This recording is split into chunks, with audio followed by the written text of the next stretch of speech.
Well, hello everyone. My name is David, and I am an ambassador for emotional wellness. And my life as a schizophrenic and the things that I know. Now, through my life stories and mental truths and rainbow of wisdom and all these little subtext categories that I have that I can list here, I have to let you know that the biggest thing and the most successful thing that schizophrenia can do is lie. We are able to lie directly to your face without blinking an eye, and you will believe every word that we say. How do I know this? Because there's been too many times that I went to tell a joke and the people that I was telling to looked at me and did not get the joke because they believed the lie I was telling them. And that's the truth. We are the best liars in the world. You will believe and hang every word that we say on what we're saying. That's a true mentally ill person. And I had to say ill because at that point of time in their lives, whoever they are around the world, they believe it just as much as you do.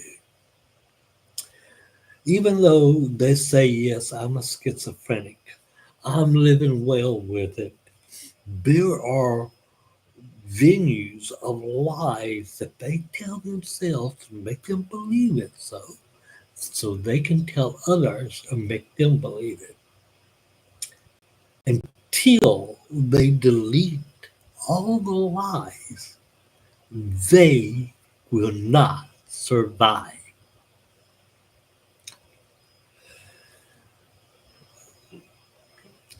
That's just who we are. We do not want to get well. What we want is others to feel for us and think that we're doing everything we can. I did it. I did it. Every time I went into the mental wards, I played to the cues of the nurses and the doctors. Sometimes I would have another breakdown inside the ward, but it was all an act because if you don't have another breakdown, then they don't think that you're really doing. So you have to play to the cues of the nurses and the doctors. That's all it is. That's all it is. Every time when you first go into a mental ward, you are given a 24-hour observational hold.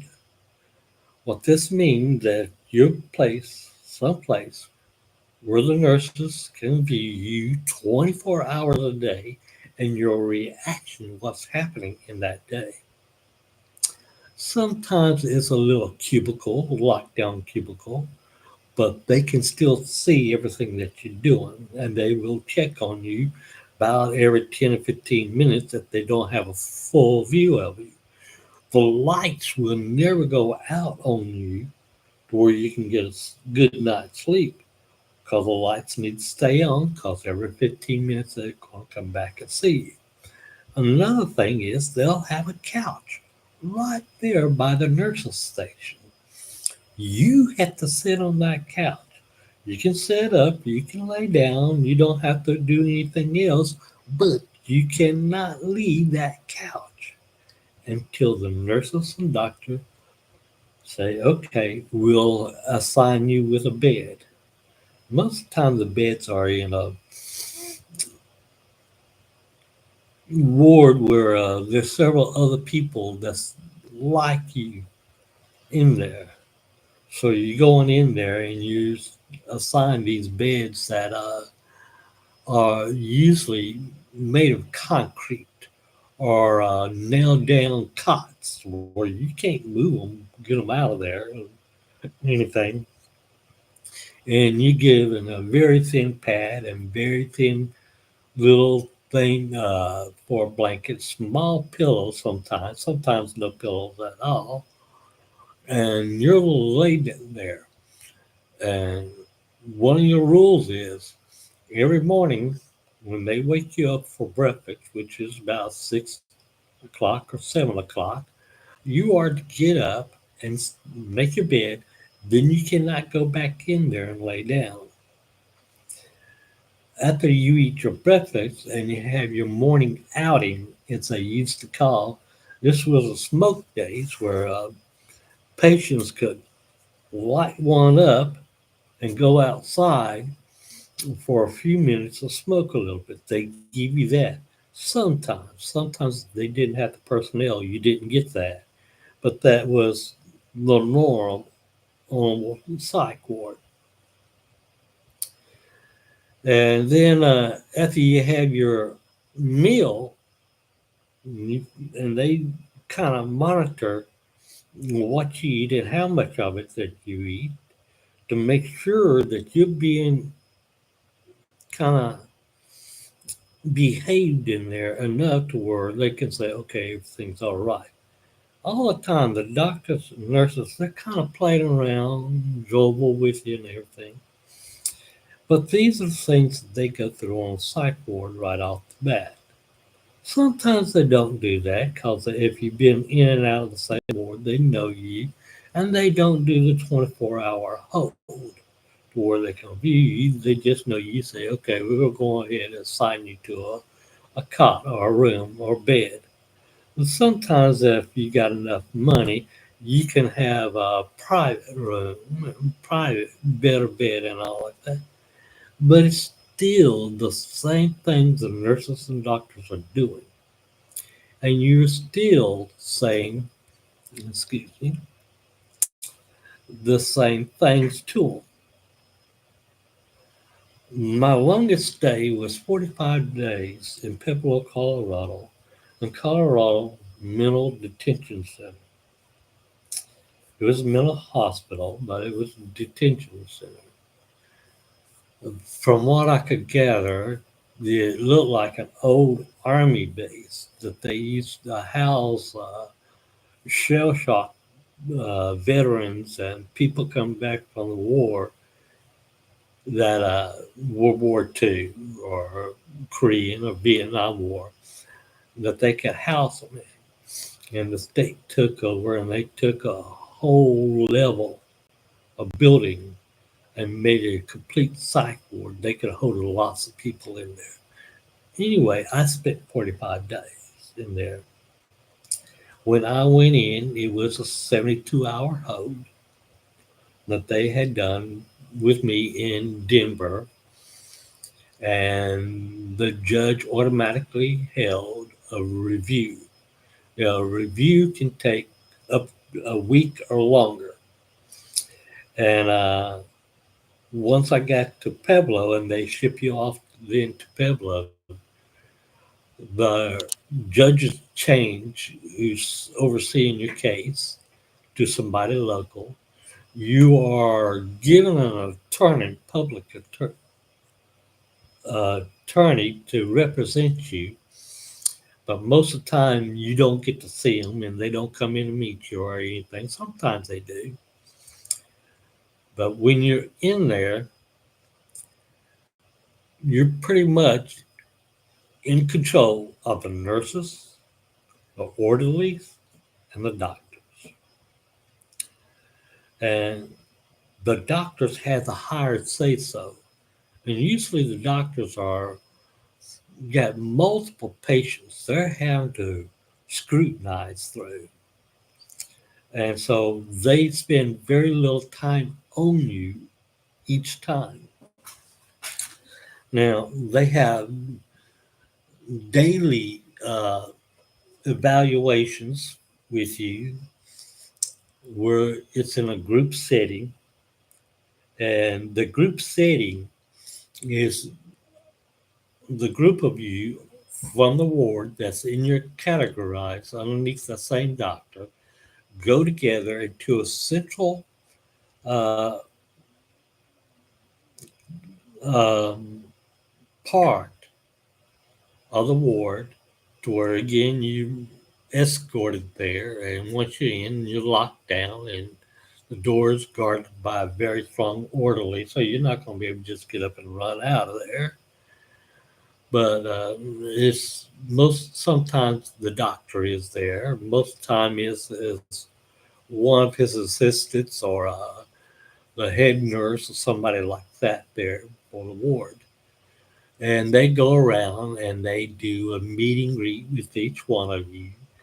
And it is not to find out how well you are doing, it's to listen and monitor what you're doing and what you're saying. And that's the little notes they're taking. Okay, David this Dave, his head was twitching, his eyes was all right. Uh, he's talking clearly, rabbit talking, gibberish talking, and stuff like that.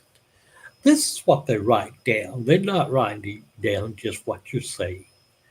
They're writing down their conclusion to viewing it. And that determines to the doctor how they should treat you. If they should change your medication, if they up your medication, lower your medication, and stuff like that. The whole purpose of them is make you safe to release you back out into the general public. Because once they release you and you go out and you shoot somebody, it comes back to them. Or you go out and you kill yourself, it goes back to them. The doctors and head nurses and their evaluation of you. And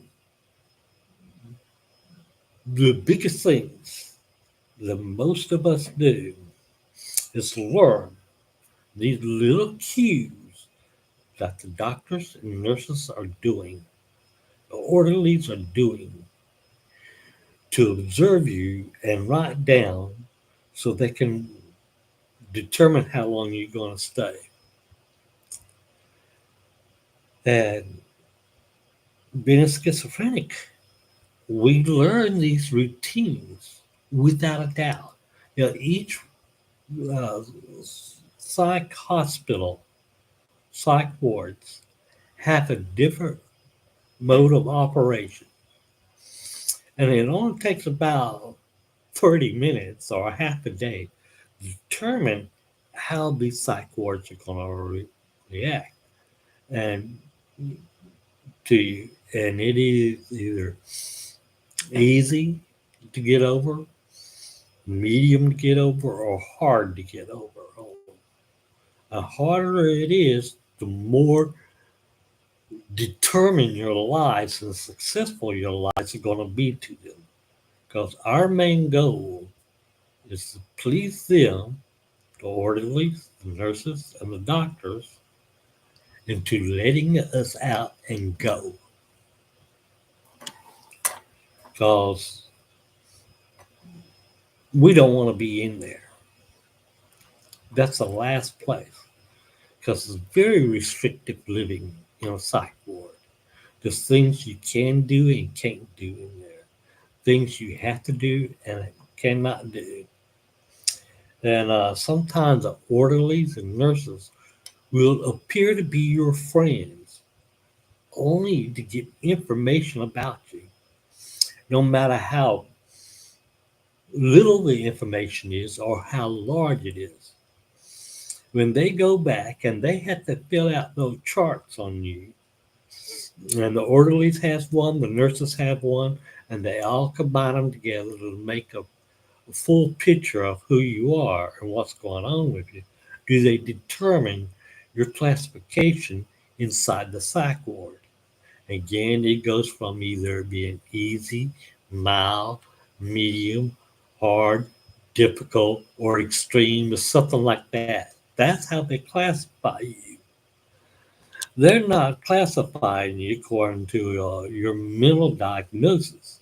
They classifying you according to your personality and what's going on with you. They give you daily assignments, like going to this meeting or that meeting. And whatever the meeting is, you have to go to it. They register your attitude and how you feel about going to them. And they give you some that you just feel like you don't want to go in. Now, one of the things I had happen to me when I was in Pueblo, Colorado, was that I was put in one of these little extracurricular activities that they like to call them, where I was a young man. I think I was like 30, 31, 32 years old. And in this room, there was a bunch of women, almost all of them, maybe one or two other guys in there. And they were all over 45, 50 years old in there. So we was like that Chinese guy, some young guy that all the women were looking at. I didn't get it at the first time, but I felt uneasy and emotionally embarrassed to be in there, especially to open up. I knew that's what I had to do because it's just like old men with a young girl. Some of the women were stripping us naked.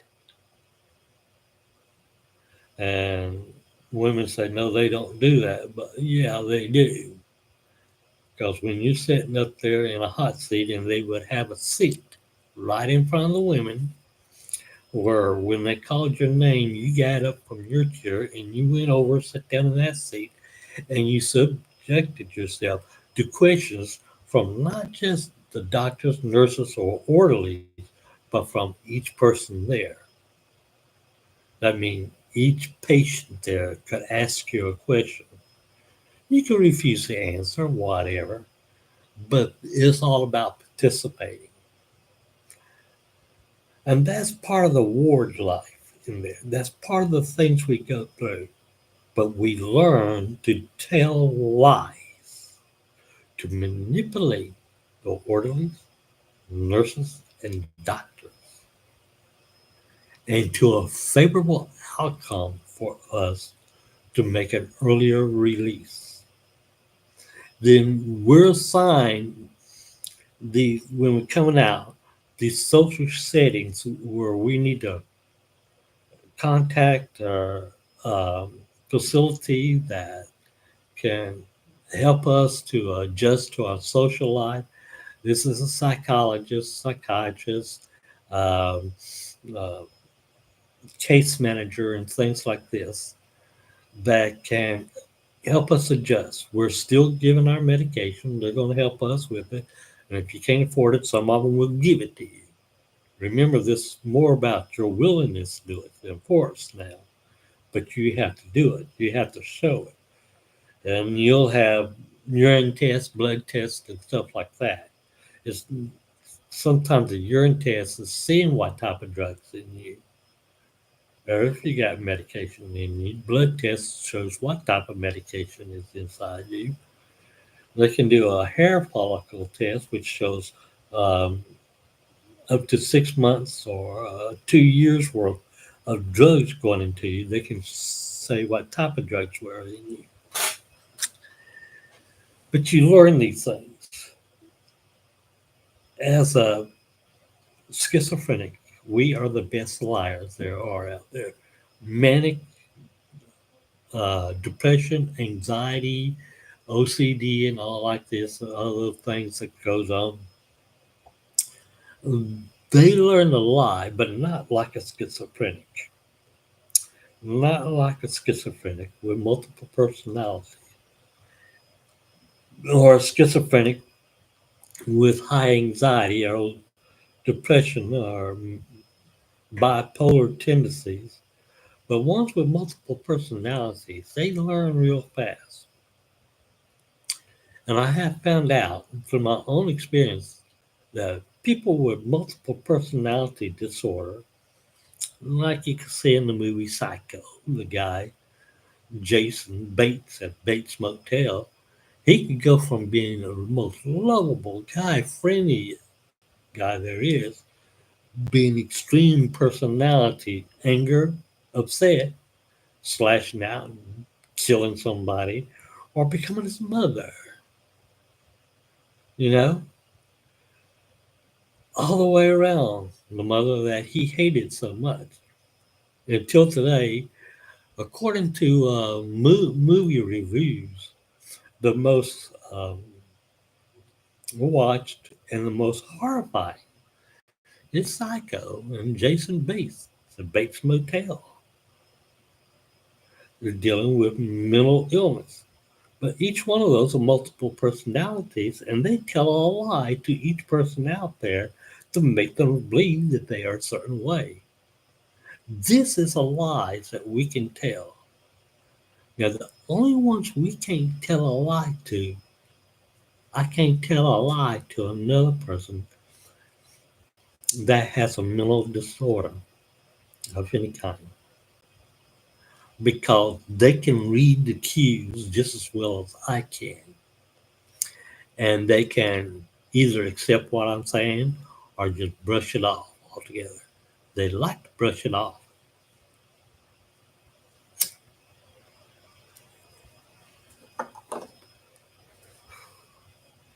Now, the other people that's on YouTube that's discussing schizophrenia,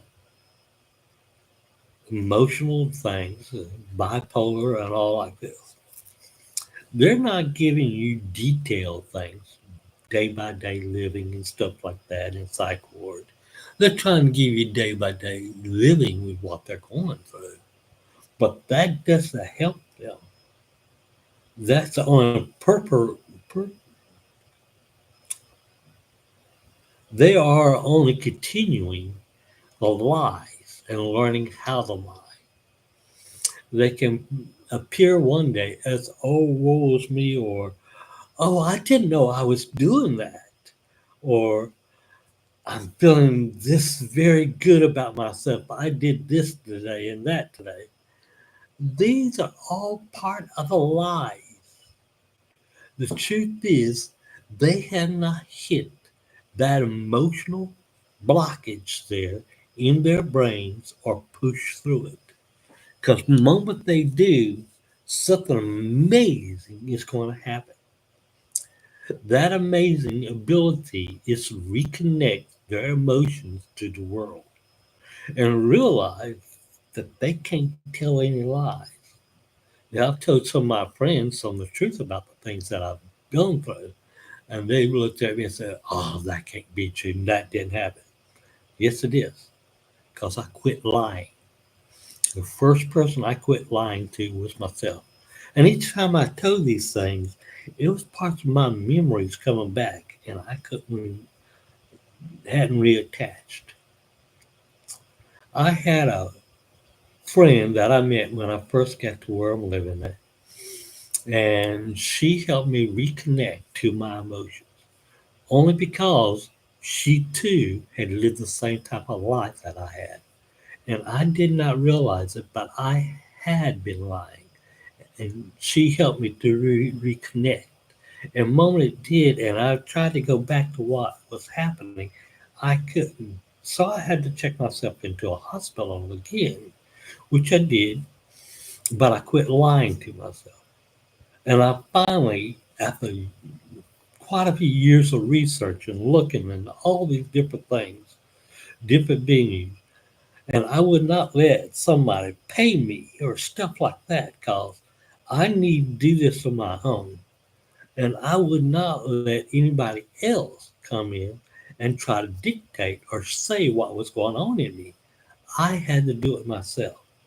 Even though I took bits and pieces of what people said and used it as a tool to help me, as a psychologist told me, he said, well, what would happen if you go through one of those doors that you see in your mind? And I kept on saying, no, no, no, no, I don't want to go through that. But over a couple of years, a few years later, I realized, well, what's the harm? I'm already harmed myself enough. Let's go through that door. And I went through the door, and it was like a flash of light went off in my mind. I could see things and hear things that I had never done before. Where in my dreams, I dreamed the whole world was a ball rolled up and rolling after me, going to crush me, or that the whole world was fighting against me and I could jump and get out of their reach and stuff like that, fly and all like this out of the body type of thing. These are things that my mind was playing on me and it quit. I could walk through the crowds of people. I didn't have to worry about it anymore. I could deflect all these little insults and hurts and stuff like that because I had went through that door and I saw that light.